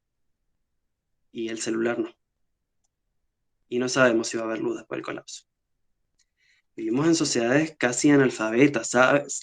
Bueno, hay un montón de estadísticas que muestran que se sale de la escuela sin manejar la comprensión lectora. Y tenemos que informarnos y leer un montón para aprender a colapsar. Les traje en la diapo 14 un fragmento de texto yonki, de Preciado, que dice: la industria cultural es en vida de porno. La pornografía no es simplemente una industria cultural entre otras, sino más bien el paradigma de toda industria cultural. De modo particularmente límpido, la pornografía, con su circuito cerrado, excitación, capital, frustración, excitación, capital, ofrece la clave para comprender cualquier otro tipo de producción cultural post-fordista. O sea, el porno no es que es lo central, sino que es el paradigma, porque todo se comporta como porno. Instagram es porno. O te muestran cuerpos hegemónicos, o te muestran unas comidas súper pornográficas, ¿sí? Habidas de novedades, ¿sí? Todos son distractores, esto también. La candidata que te hablaba de astrología, ¿sí? O sea, nos están buscando distraer todo el tiempo. ¡Ay, qué gracioso! ¡Ay, qué chistoso! Y mientras tanto perdemos tiempo para el colapso, ¿sí? Buscan distraernos. Porno poder. Y fármaco poder. Es el otro que menciona Preciado, el otro tipo de poder. Y en esta pandemia ustedes vieron que el consumo de psicofármacos, otro crecimiento exponencial, pero bueno, no nos vamos a meter en eso ahora. Pero entonces, volviendo a la cuestión de las polaridades y de la subjetividad y de este ping-pong. Concentrarse versus distraerse. Hay que enfocarse, conviene enfocarse, conviene concentrarse y poder persistir en el análisis de este tema. Vieron que otra característica de este mundo es lo light. Entonces, si uno insiste mucho con un tema, ¡ay, qué pesado! Ya es lo primero, ¡qué pesado! No hay nada peor que te digan en este mundo que ¡qué pesado! ¡Qué denso! ¿No? La densidad, porque todo tiene que ser fluido, light. ¿Ven cómo no digo que el paradigma industrial era fabuloso, pero es que este paradigma es muy desempoderante, me parece. Entonces, no distraernos tanto, no dispersarnos tanto, y poder enfocarnos y profundizar en el conocimiento del colapso para actuar acorde a este tiempo que nos toca. Por eso es que ahora les traigo, así como vimos neoliberalismo y competencia versus apoyo mutuo, ahora vimos las características de esta subjetividad mediática y ahora vamos a ver un texto para contraponer. Van siguiendo el hilo del encuentro. Vamos a contraponer esta subjetividad de la distracción y de la fluidez a, bueno, ¿qué pasa si nos enfocamos en el colapso? Y para eso traje un texto que me lo hizo conocer el Tadeo, que está acá. Muchas gracias, Tadeo. Un besito para el Tadeo. Que se llama La escalera del conocimiento. ¿Qué es lo que pasa cuando nos enfocamos en el colapso? Bueno, está en la diapo 15. ¿Quién quiere leer la diapo 15? Yo lo leo porque lo traduje yo. Perdón, usé otra traducción. Ah, mejor. Perdón. Mejor. No, mejor. Porque no encontré la tuya. No, ni drama, porque la hice a mano y un poco usando Google Translate. Bueno, es de Paul Shefurka. Por lo que se refiere a nuestra comprensión de la crisis global en curso, cada uno de nosotros parece encajar en algún lugar a lo largo de un continuum de conocimiento que a grandes rasgos puede dividirse en 5 etapas. 1. Conocimiento adormecido. En esta fase no parece haber problemas fundamentales, solo algunos defectos en la organización, en la moralidad y el comportamiento humanos que pueden arreglarse atendiendo debidamente a la elaboración de las normas. Las personas en esta etapa tienden a llevar vidas felices con estallidos ocasionales de enfado en tiempos de elecciones o en periodos de publicaciones trimestrales de beneficios corporativos. 2. Conocimiento de un único problema fundamental. Ya sea el cambio climático, la superpoblación, el cenit del petróleo, la contaminación química, la sobrepesca oceánica, la pérdida de biodiversidad, el corporativismo, la inestabilidad económica o la injusticia sociopolítica, Solo un problema parece atraer completamente la atención. Las personas en esta etapa tienden a convertirse en activistas entusiastas por la causa elegida. Tienden a ser muy ruidosas con una causa y ciegas a cualquier otra. 3. No me diga que no que no les resuena esto. ¿Ven cómo son? Dale, perdón. Sí, seguí. Sí. 3. Conocimiento de muchos problemas diferentes.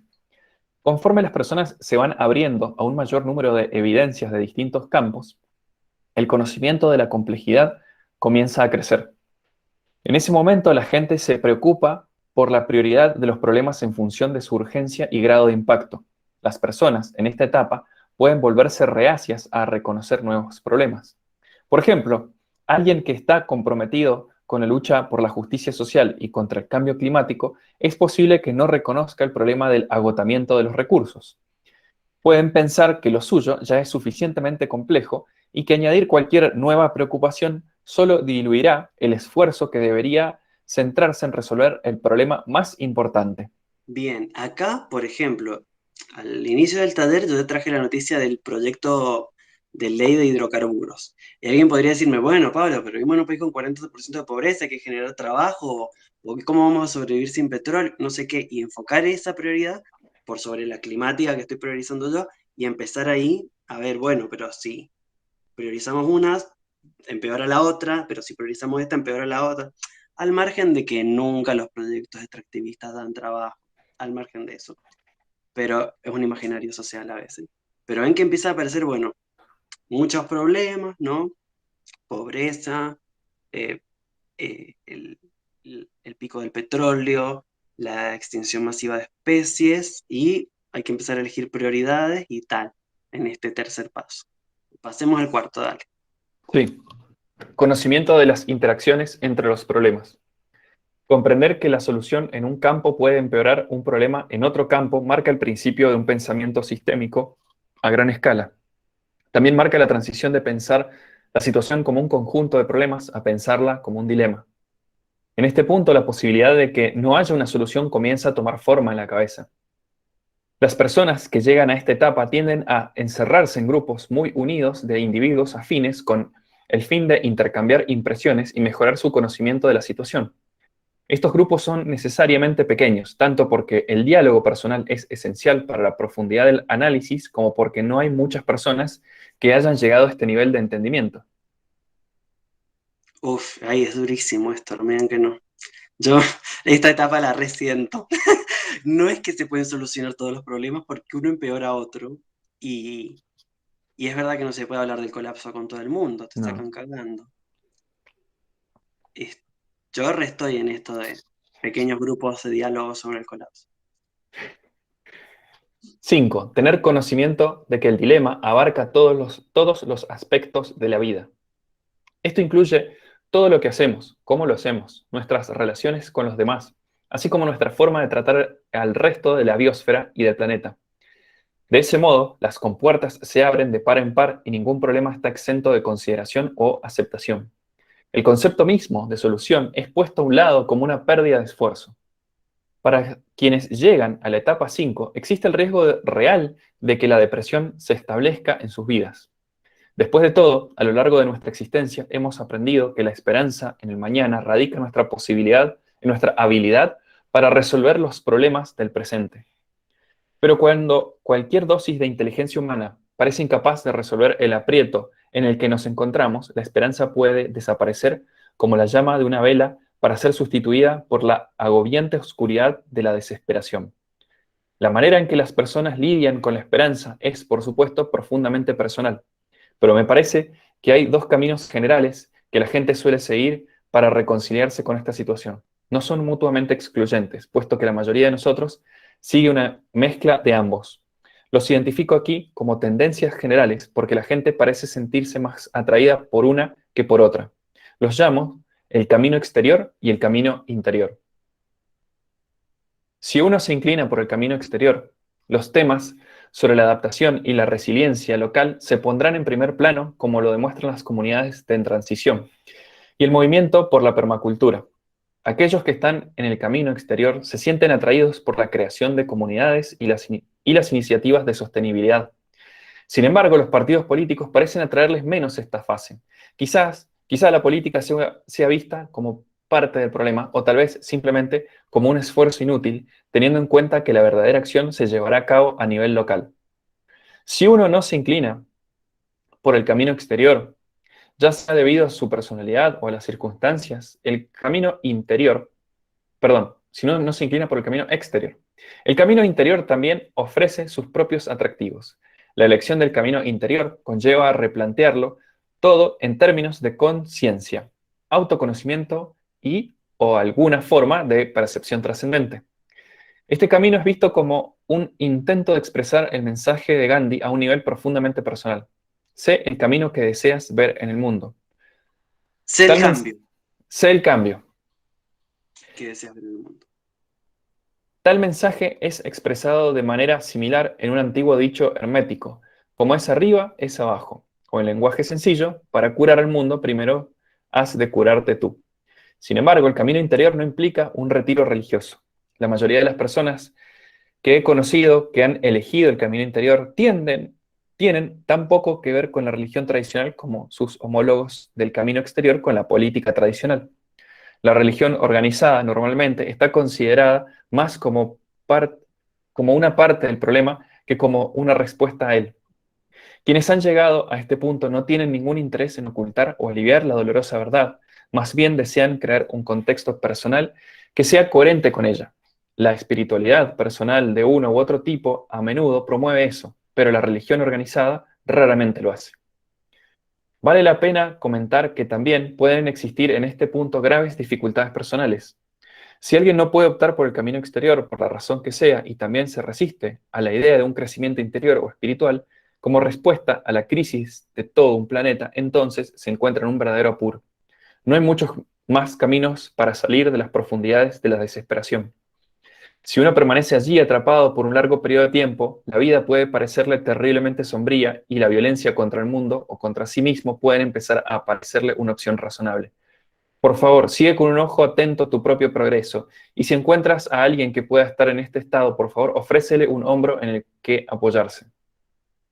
Según mis observaciones, cada etapa sucesiva contiene aproximadamente una décima parte de personas que la anterior.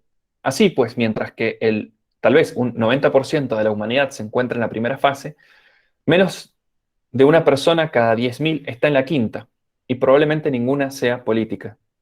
El número de aquellas que escogen el camino interior también parece ser de un orden de magnitud menor del que quienes escogen el camino exterior. Casualmente, yo he elegido el camino interior como parte de mi respuesta a la fase 5. A menudo, a mí me funciona bien, pero navegar por esta inminente transición, cambio, metamorfosis, llámalo como quieras, requerirá que todos nosotros, no importa el camino que hayamos elegido, cooperemos en los momentos difíciles tomando las más sabias decisiones. Mis mejores deseos para un largo, emocionante y gratificante viaje. Bueno, Polcha Furka es una persona que investiga el colapso y que escribió y que ya se tomó el palo. ¿O no, Tadeo? Ya se fue a hacer su transición. Sí, si se fijan en las palabras que usa, se van a dar cuenta que el camino interior que él eligió es el del budismo. Por eso usa la referencia de la vela. Hay otra más muy conocida también, como la de como es arriba es abajo, para curar el mundo te has de curarte tú. Son referencias si no me equivoco, al Dhammapada. Y el tipo se desconectó. O sea, dijo no aguanto más.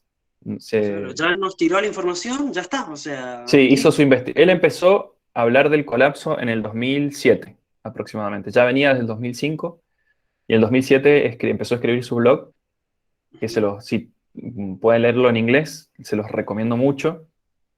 Y van a ver que uno de sus últimos posts es que ya a partir creo que del año 2012 en adelante empieza a firmar como Bodhi Polche Furka, cuando empieza su recorrido espiritual a través del budismo. Y hace toda una investigación muy académica, bien del estilo, es canadiense el tipo, viene el estilo norteamericano, ¿no? De cómo él ve, cómo va viendo el progreso de la destrucción del planeta desde los glaciares, de donde empieza, el pico del petróleo, el consumo de energía, y así va dando toda una explicación muy elaborada, pero al mismo tiempo que se puede seguir desde un punto de vista sin tener conocimientos técnicos. Y la parte que a mí más me gustó es el artículo que habla sobre la termodinámica, que se los recomiendo mucho también que lo lean, y ahí van a entender por qué se habla mucho del pico del petróleo, de la energía y cómo funcionan las sociedades complejas. Y bueno, al final él dice yo no aguanto más, y se desconecta, o sea, no deja internet, deja su correo y deja el sitio para que la gente, bueno, pueda Ujú. leer lo que Así él, mismo, lo que él desarrolló. claro. Y besito, y así, y eso va a ir pasando cada vez más.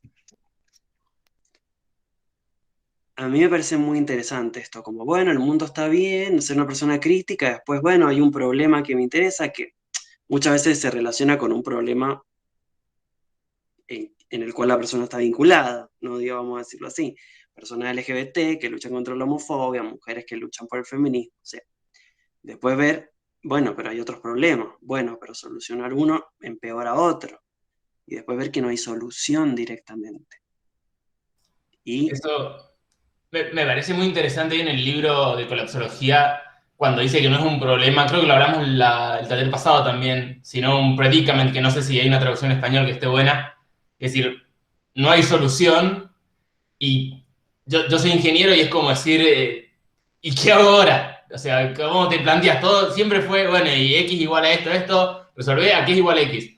Y de repente está muy bueno esto de tratar de decir, bueno, es una transición, es un recorrido, es a ver es un dónde colapso, estamos parados. Es un colapso, es un exactamente. colapso, no es un problema. Bueno, les ingenieros y les médicos sufren un montón el tema del colapso, porque su formación académica los lleva siempre a solucionar problemas, ¿viste? Muy del médico y la médica y muy de ingeniería.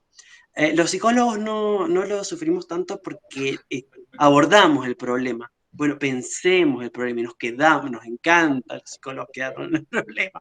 Entonces, no tenemos este temita, pero sí es verdad que el tema es totalmente lo que decís, sí.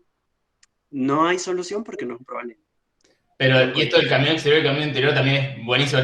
La frase de Gandhi la tengo tatuada incluso. Es como decir, lo iba leyendo y era como, ese soy yo.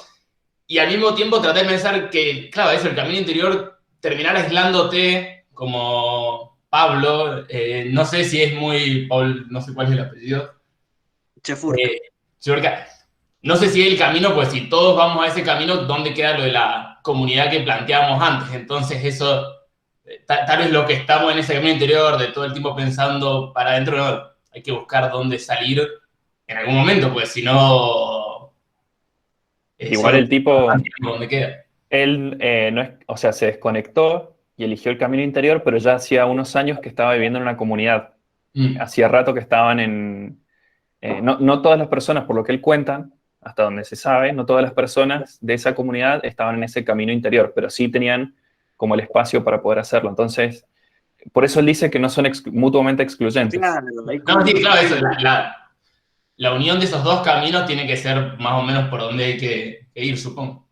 Sí, yo creo, no sé, yo me parece que estoy re en el camino exterior, o sea, estamos con los residuos, con el compost, estamos bien, me parece que eso es muy camino exterior, ¿no? Y fíjate que el budismo, la característica que tiene como práctica de fe, o más que de fe, es espiritual, es la disolución del ser. Es Del yo. evitar la rueda de la vida, digamos, continuar en la existencia. Entonces, como que no habla de un futuro posible, o de un mundo mejor, o como un topos Uranos, sino que habla de detener el sufrimiento a partir de la introspección digamos, el camino del medio, la óctuple verdad, etcétera, etcétera. Y para mí, o sea, va de la mano con la situación que estamos viviendo, donde vamos a una situación complicada. Bueno, vamos a desaparecer de alguna forma, pero asumirlo desde un punto de vista espiritual, creo que es un poco más llevadero. Sí, no hay que reproducirse, eso queda clarísimo a esta altura. No sé. Rocío, te oigo. Yo me quedé un montón pensando en eso que decía Paul acerca de, ¿no?, del camino interior y del camino exterior, y creo que eso tiene mucho que ver con cada uno, la personalidad que tiene y las circunstancias alrededor. Pero me hizo pensar esto de que es necesario, me parece, ambas como maneras de procesar esto. O sea, creo que yo me siento muy identificada, como decías vos, Pablo, esto del camino exterior, pero sí, siento que como que también estás tener gente que está haciendo un camino interior, porque también hay un proceso que a uno le cuesta y que el otro muchas veces te lo facilita o te lo hace, te lo plantea, o con su sola presencia también te hace mirarlo de otra manera, y a su vez une al otro y también le aporta. Entonces a mí también me parece eso interesante, ¿no? Como que parte de la ayuda mutua también es estar con gente que tenga otra manera de procesarlo para que uno pueda tener un aprendizaje diferente y una mirada diferente, y eso también me parece que tiene que ver con esto de la cooperación y lo mutuo. Total, totalmente. Gracias, Rocío. Sí, total. Bien. A ver, ¿alguien más? Esperen, que llegó una notificación y se me fue. No sé si alguien levantó la mano o si alguien escribió. Creo que alguien escribió. Perdón, pero estoy del celu y a veces... Yo levanté la mano. Ana levantó la mano. Ana, si querés hablar, habla. Bien, gracias. Habló de la permacultura. Y nada, me acordé de Masanobu Fukuoka, que también era investigador y también ciencia y demás. Y se retiró a sembrar. Fukuoka, que es el creador de la permacultura, y también tuvo esta cuestión como de retirarse de todo lo tradicional. Su método, digamos, implica la reducción del trabajo en todo sentido. O sea, él decía, no, pues ya está fallecido, no arar, no usar fertilizantes, no podar, y habla de cómo se cooperan las malezas, por ejemplo, no sacar las malezas. También introdujo las nendodango, que son unas bolitas de barro con semillas, que lo que él decía era tirarlas, o sea, salir y tirar al estilo guerrilla, ¿no? O sea, salir y tirar esas bombas para que empiecen a crecer por todos lados plantas. Con el tema del arroz, por ejemplo, con sus métodos duplicaba la producción de arroz. El gobierno le quiso comprar las patentes, o para hacerle patentes y demás, se negó, por supuesto. Y bueno, lo quería traer porque en el tema de lo que es la agricultura y la permacultura, tiene todo que ver con esto. Está buenísimo, lo recomiendo. Genial. Tiene un libro que se llama La revolución de una brizna de paja, algo así. No me acuerdo bien el nombre, ahora lo voy a buscar. Está buenísimo. Ay, me encantó todos los aportes que han traído, de cómo han enriquecido todo, es mucho el taller. Gracias. Sí, muchas cosas muy interesantes. Bueno, y avanzamos un poquito más. Entonces, dispersión versus enfocarse. Y en este enfocarse es que traje el texto de Chefurka. Pero en digamos, en estas etapas de ir abordando el tema del colapso, como vengo de la psicología, dije, bueno, acá es donde me parece, en las etapas de cambio de los seres humanos, donde puedo aportar algo de mi disciplina. Y por eso traje dos autores más. Uno es Prochaska y la otra es Maritza Montero. Y Prochaska es una persona que nos habla de las etapas de cambio y me parece que es súper relacionable. Va a ir como comparándolo estos distintos autores, y me parece que es súper relacionable a lo del autor anterior. Pero Chaska nos va a decir que siempre es él un terapeuta, sí, psicoterapeuta, que creo que su padre era alcohólico, entonces él se enfocó en abordar el tratamiento de las adicciones, ¿sí? Y luego su método se amplió a una diversidad más amplia de conductas, y podemos ver qué nos sirve de este modelo. No es que lo podemos aplicar igual a lo que aplicamos a una psicoterapia a nuestro proceso de cambio en el colapso, pero sí me parece que nos puede servir mucho como herramienta.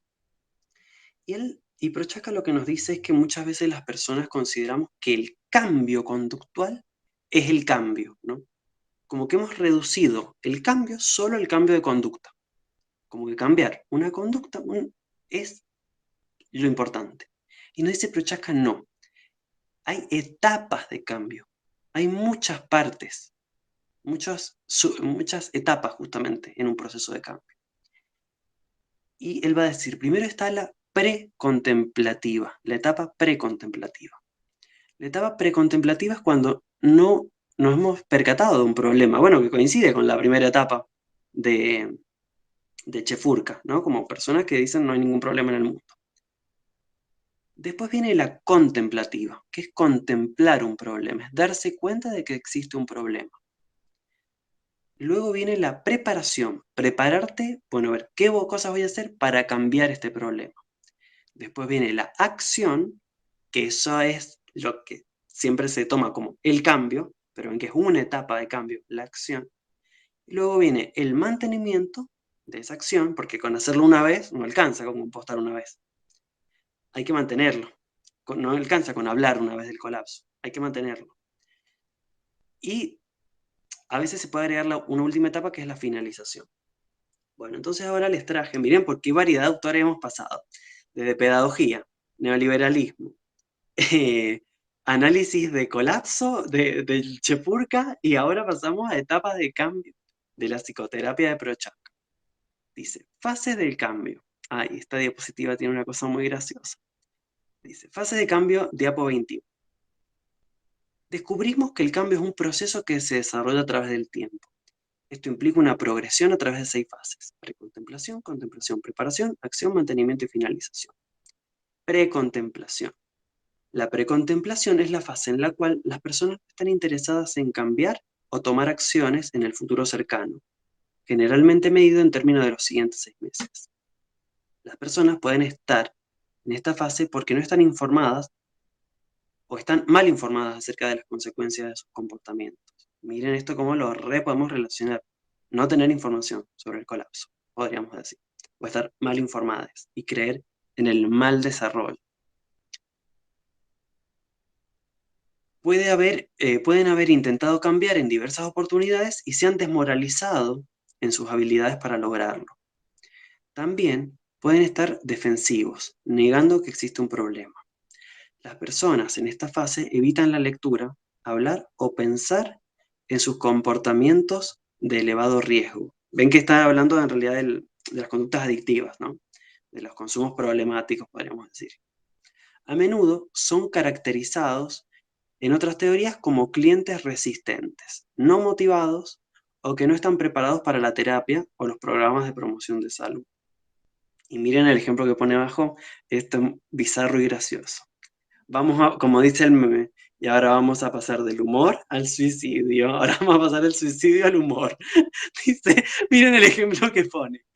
Un ejemplo favorito es una pareja a la cual seguimos, donde ambos eran muy fumadores. Su perro añoso murió de cáncer de pulmón. Esto eventualmente llevó a la esposa a dejar de fumar. Por su parte, el esposo compró un perro nuevo. Incluso los mismos sucesos pueden ser procesados de forma diferente por las diferentes personas. Bueno, el problema es que vivimos en un mundo que compra perros nuevos, en vez de solucionar los problemas. No me digan que es muy bizarro el ejemplo, morí de risa, perdón el especismo del ejemplo, pero no podía no ponerlo. Bueno, precontemplación, entonces el hombre que compra un perro nuevo, pues se le muere el perro de cáncer siendo el fumador. Contemplación. ¿Quién la quiere leer? Yo la leo. Bueno. Dice, la contemplación es la fase en la cual las personas intentan cambiar en los 6 meses siguientes. Aunque están muy conscientes de los pros del cambio, también están muy conscientes de los contras. Cuando las personas comienzan a contemplar, actuar seriamente, su conciencia de los costos del cambio puede aumentar. No existe un cambio gratis. El equilibrio entre los costos y los beneficios del cambio puede provocar una ambivalencia profunda.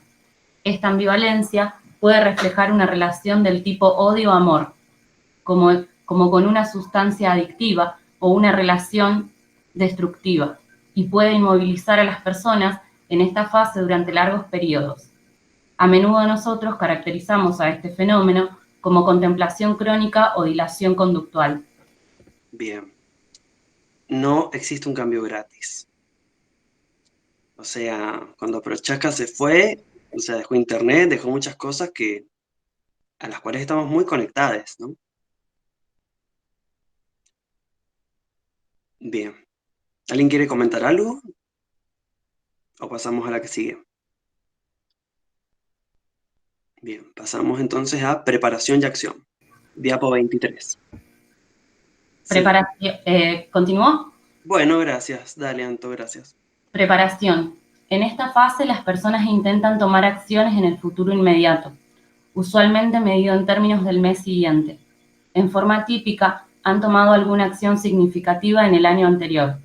Los individuos en la fase de preparación tienen un plan de acción. Acción. La acción es la fase en la cual las personas han hecho modificaciones observables en su estilo de vida dentro de los últimos 6 meses. Debido a que la acción es observable, a menudo los cambios conductuales han sido igualados con la fase de acción. Sin embargo, en el modelo transteórico, la acción es solamente una de las 6 fases. No todas las modificaciones del comportamiento son acción. Bien, perfecto. O sea, entrar en conciencia del problema ya es cambiar. Empezar a pensar qué podemos hacer ya es cambiar. Y hacer también es cambiar. Y mantener también es cambiar. Mantenimiento o mantención está traducido acá. Qué feo traducir mantención. Mantenimiento, vamos a decir. La estética es muy importante. Mantenimiento. En la fase de mantenimiento, las personas están trabajando para impedir la recaída. En nuestro caso, ¿qué sería? Volver bueno, listo, ya hice un cursito del colapso, vuelvo a mi vida como si nada.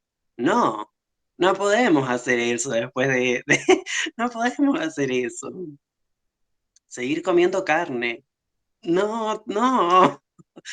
Bueno, pero bueno, cada quien su proceso, cada quien su tiempo, cada quien en cada cosa vamos viendo en qué etapa estamos de Prochasta también, ¿no?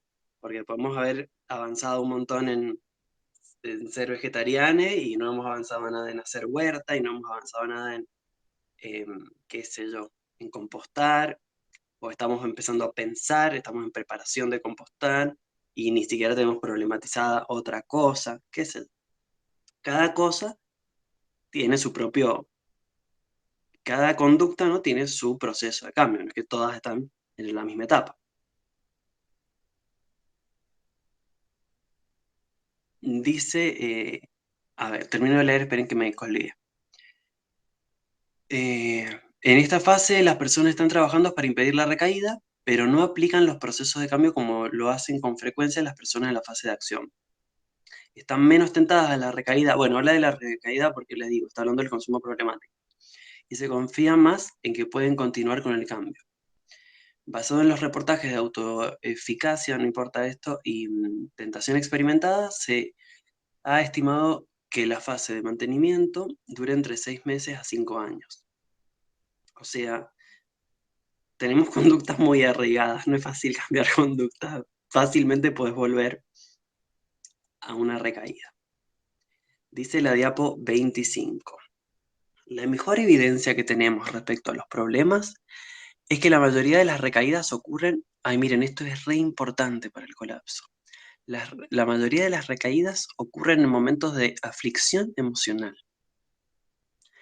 Las épocas de depresión, ansiedad, rabia, aburrimiento, soledad, estrés y angustia son los momentos cuando los individuos están en mayor riesgo emocional y psicológico. ¿Cómo enfrentan los estadounidenses la presión emocional? El promedio de los estadounidenses beben, come, fuma o toma drogas para manejar la angustia.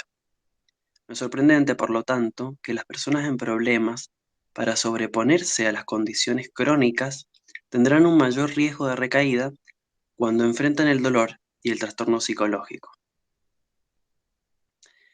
No podemos impedir que ocurra el sufrimiento. Sin embargo, podemos prevenir las recaídas si los pacientes están preparados para afrontar el sufrimiento sin apoyarse en sustancias adictivas u otras alternativas no saludables. Y esta es la parte que quiero que prestemos atención. Si muchos estadounidenses se apoyan en comportamientos consumidores orales, como una forma de manejar sus emociones, ¿no? Comer, fumar, tomar alcohol, sí, se apoyan emocionalmente en conductas orales como esas. ¿Cuál es el comportamiento oral más saludable que se podrían usar? O sea, ¿cómo reemplazarlo? Un un modo que puede ayudar a prevenir las recaídas es hablar con otros acerca del sufrimiento. Y en el colapso es re importante tener redes para hablar de esto. Poder hablar, decir, uy, che, estoy re mal por el colapso, charlas un rato y posta que después al menos, no sé, mi experiencia es que te sentís mejor. Además, tiene un potencial enorme el habla. O sea, ahora somos X personas en este grupo. Si después cada quien de nosotros habla con 5, les pasa estas grabaciones a 5 o 6 amigues, yo no tengo ningún problema con que después pasen la grabación. Eso sí, hemos hablado del apoyo mutuo, así que si alguien después está escuchando esta grabación y quiere hacer un aporte a este espacio de estudio, es bienvenido un aporte, tenemos Mercado Pago. No tengo ningún problema que lo pasen a las grabaciones, de verdad lo digo. Y también luego, bueno, dialogar más allá de la grabación. Si hablamos con 5 personas y esas personas después hablan con 5 personas más, también hay una cuestión que puede ser exponencial. Es increíble la capacidad del lenguaje, del habla, de transformación. Yo lo he visto, al menos en mi proceso, de hablar con mis amigues y de activar un montón, y que ellos después hablen con un montón de gente, y así como yo escuché de otros, o sea, tiene un potencial de ramificación increíble. Porque se nos va la supervivencia en esto, se nos va la vida, entonces, ¿cómo no va a calar? Aunque haya mucho negacionismo, aunque se lo evite, también no pasa desapercibido muchas veces, ¿no? Entonces, hablar con otros.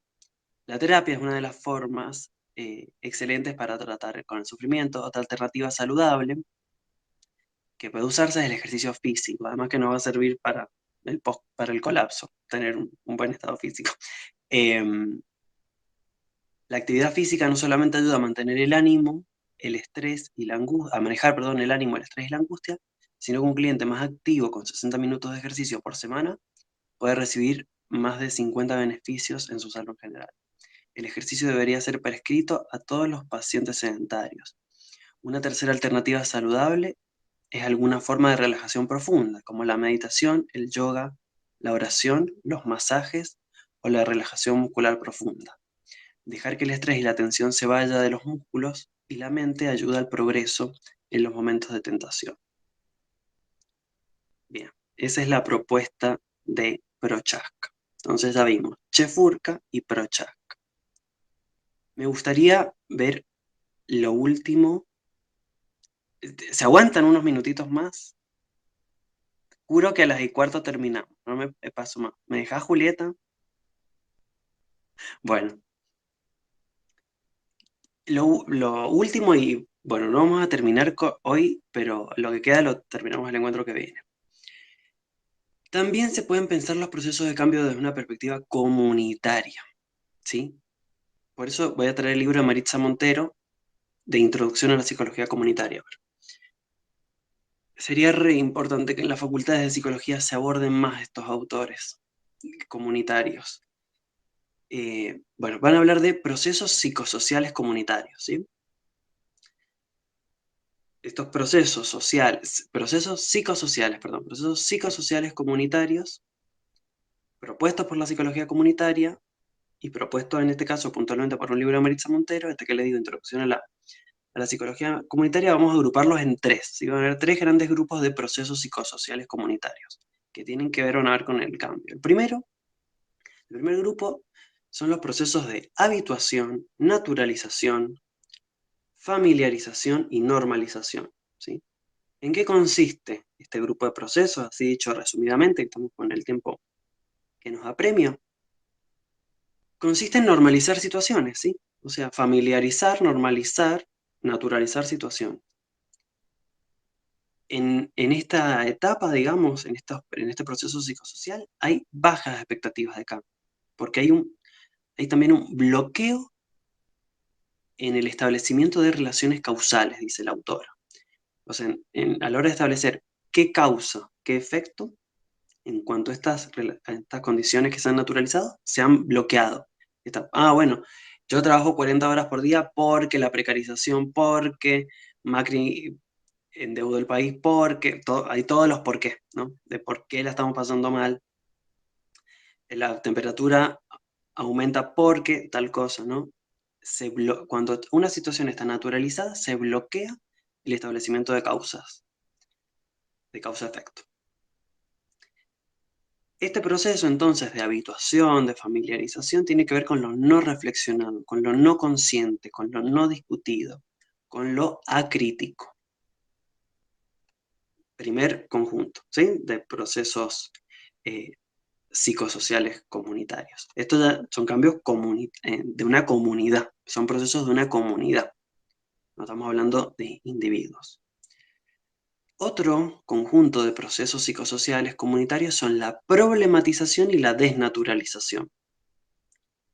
La problematización tiene que ver con analizar críticamente el mundo en el que se está, con iniciar diálogos reflexivos, con desechar eso naturalizado, ¿sí?, de ese otro proceso psicosocial de naturalización.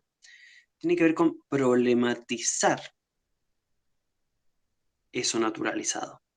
Y si se problematiza lo naturalizado, aparece la desnaturalización. No es natural este mundo. Está causado por ciertos factores históricos, por ciertos elementos del poder. Es comprender eso, lo contingente de nuestro mundo y cómo se llegó a esto. Y el tercer, digamos, proceso psicosocial que vamos a mencionar es la concientización, la movilización de la conciencia. Esta autora no habla de tomar conciencia, ¿no?, porque todos tenemos conciencia, sino con que esa conciencia se movilice. Esta movilización de la conciencia para Maritza Montero es un proceso de carácter liberador. Implica desarrollar una perspectiva crítica, ¿sí? Y les leo la definición, miren qué hermosa la definición. La concientización, definición, es llegar a ser alguien con un compromiso en la construcción cotidiana de la realidad, ejerciendo derechos y asumiendo deberes respecto de los cuales sabe por qué y para qué los contrajo. Ay, me parece hermosa esta definición, se las voy a leer de nuevo.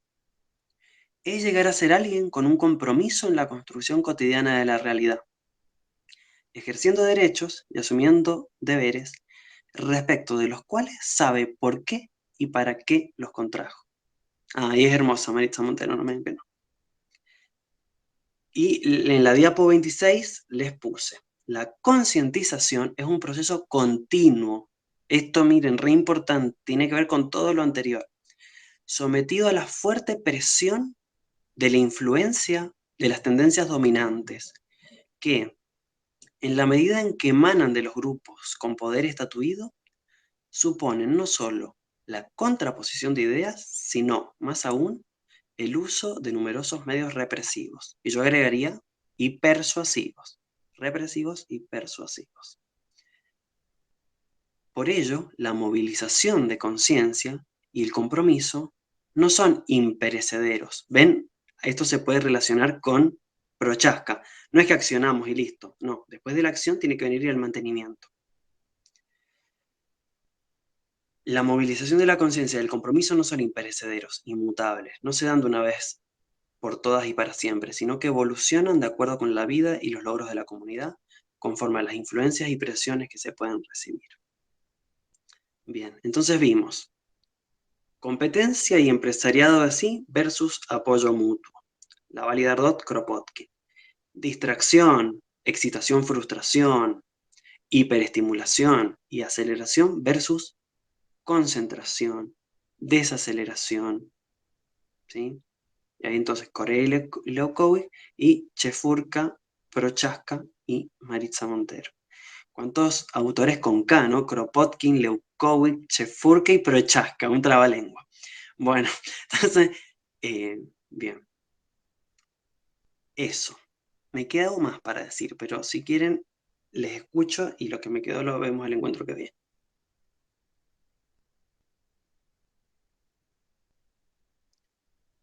El de Maritza Montero es Introducción a la Psicología Comunitaria.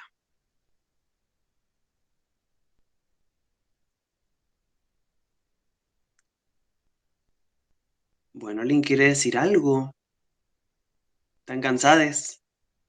Está en el Drive, creo que sí. Y si no, ya lo subo, pero sí, creo que está en el Drive. Y si pones en Google igual Maritza Montero, Introducción a la Psicología Comunitaria PDF, te aparece. Primero ahí, al toque. Bueno, vieron que el encuentro se llamaba excitar, distraer, aniquilar. Vimos el excitar, ¿sí? Excitación, frustración, hiperconexión. Vimos el distraer y nos faltó el aniquilar, un poco lo vimos, pero faltó. ¿Por qué? Porque es lo que voy a abordar el encuentro que viene, que me faltó desarrollarlo hoy, que tiene que ver con la pata colonial de todo esto. Porque esta subjetividad, a nosotros, esta subjetividad neoliberal, no es que apareció así en Latinoamérica, porque sí, sino que se implantó a través de un genocidio, de los genocidios de la última dictadura militar de toda Latinoamérica. Así se instauró esta subjetividad. Porque si no parece que, bueno, ahora tenemos una subjetividad neoliberal. Es como la acumulación originaria, un proceso. No. Fue una vivencia traumática y violenta. Pero bueno, ya me voy a detener en eso el encuentro que viene porque hoy no llegamos.